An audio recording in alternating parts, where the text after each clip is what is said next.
Something is happening in this conversation that you can't see. One person is getting what they want. The other doesn't fully understand why they keep agreeing to things they didn't want to agree to. This isn't a horror movie.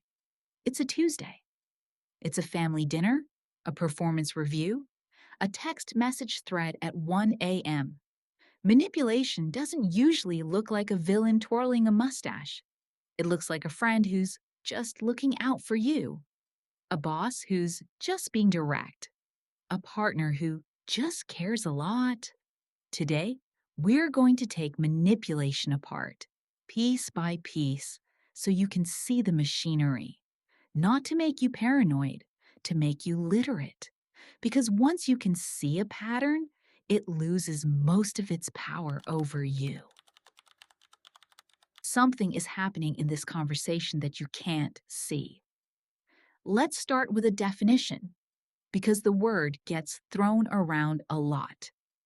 Psychological manipulation is the use of indirect, deceptive, or exploitative tactics to influence someone's emotions, beliefs, or behavior in a way that serves the manipulator's interests, often at the expense of the other person's autonomy or well-being. The key word there is indirect. Persuasion is direct. Here's why I think you should do this. Here's the evidence. You decide. Manipulation hides the ball. It works by bypassing your rational judgment rather than engaging it. Three ingredients tend to show up together: a hidden agenda. The manipulator wants something, but doesn't say so plainly. Exploitation of a psychological lever: fear, guilt, self-doubt, desire for approval. And asymmetry: one person understands the game being played, the other doesn't. That third point matters. The moment you see the tactic, its effectiveness usually collapses. That's the whole premise of this video. Let's go through the most common tactics researchers and clinicians describe. I'll give you the mechanism, an example, and the psychological reason it works. 1. Gaslighting. Mechanism: repeatedly denying someone's reality, their memories, perceptions, or feelings until they doubt themselves rather than the manipulator. Example: I never said that. You're remembering it wrong.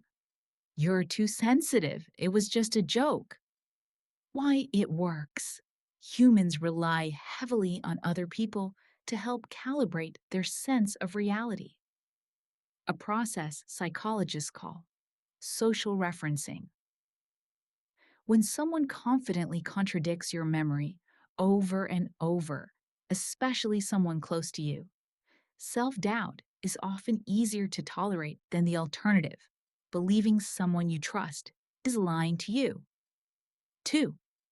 Love bombing mechanism: an intense early flood of affection, attention, and validation used to fast-track trust and dependency before the manipulator's real demands appear. Why it works. It exploits the brain's reward circuitry.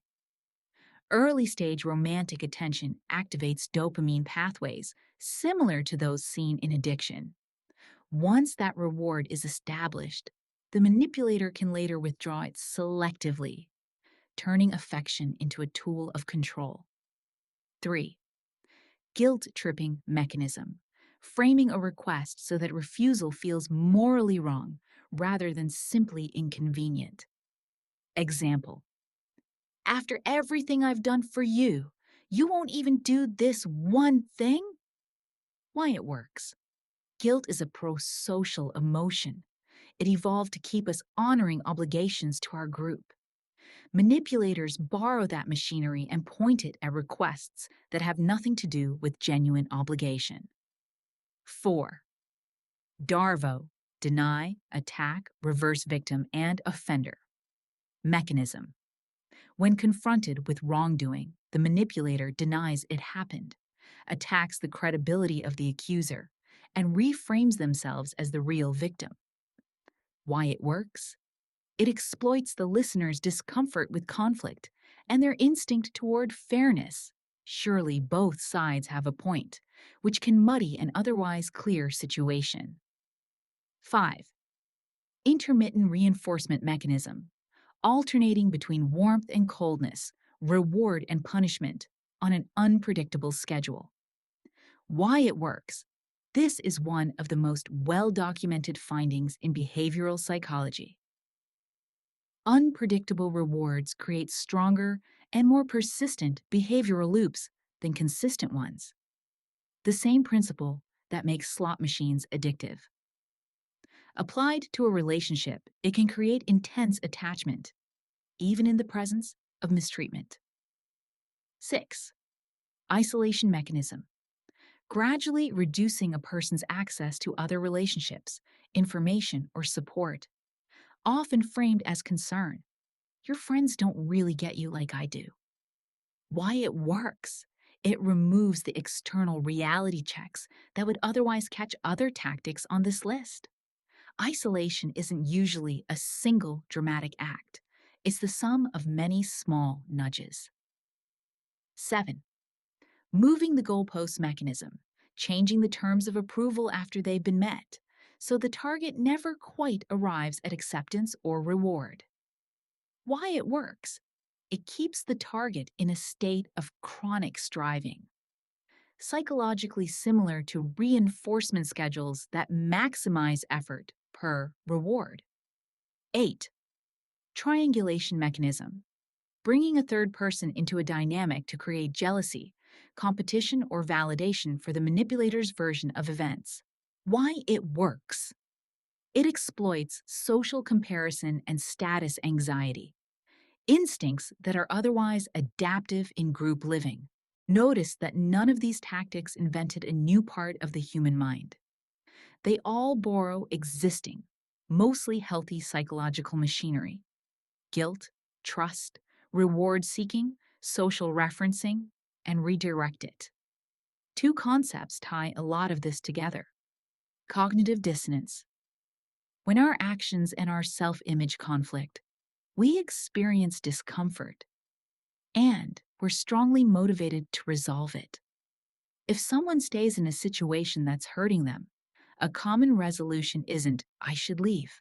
It's, maybe it's not that bad, or maybe I deserve this. Manipulators, whether consciously or not, often nudge people toward the second resolution. Trauma bonding. This term describes the strong attachment that can form under cycles of abuse and intermittent kindness. Not because the kindness outweighs the harm, but because the unpredictability itself creates a powerful psychological hook, similar to a variable reward schedule. Understanding these mechanisms isn't about excusing manipulative behavior. It's about recognizing that susceptibility to manipulation is not a character flaw. It's what human psychology predictably does when these levers are pulled in anyone. A common myth is that manipulation only works on people who are naive or weak. The opposite is often true. Manipulators frequently target people who are conscientious because they take guilt seriously, people who are empathetic because they extend the benefit of the doubt, people who value harmony because they'll concede to avoid conflict, people going through a vulnerable transition, a breakup, a new job, grief, when they most need connection. None of these are weaknesses. They're the traits that make someone a good partner, friend, or colleague. Manipulation is, in a sense, a parasite on trust. It can only exist because trust is usually a good bet. So, what actually helps? 1. Name the pattern, not just the incident. A single argument is hard to evaluate. A pattern over weeks or months is much easier to see clearly. Keep track, mentally or literally, of recurring dynamics, not just isolated moments. 2. Keep outside perspectives in the loop. Because isolation is often part of the process. Deliberately maintaining relationships outside the dynamic in question is one of the most protective things you can do. 3. Separate the request from the framing. Ask yourself, if a stranger made this exact request in a neutral tone, would I say yes? Stripping away urgency and guilt often reveals the actual size of the ask. 4. Notice your own body, a knot in your stomach, a reflexive need to over-explain yourself, chronic self-doubt after conversations with a specific person. These are data, not overreactions.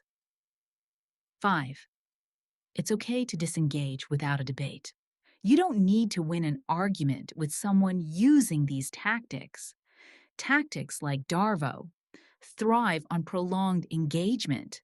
Sometimes the healthiest move is simply not continuing the conversation.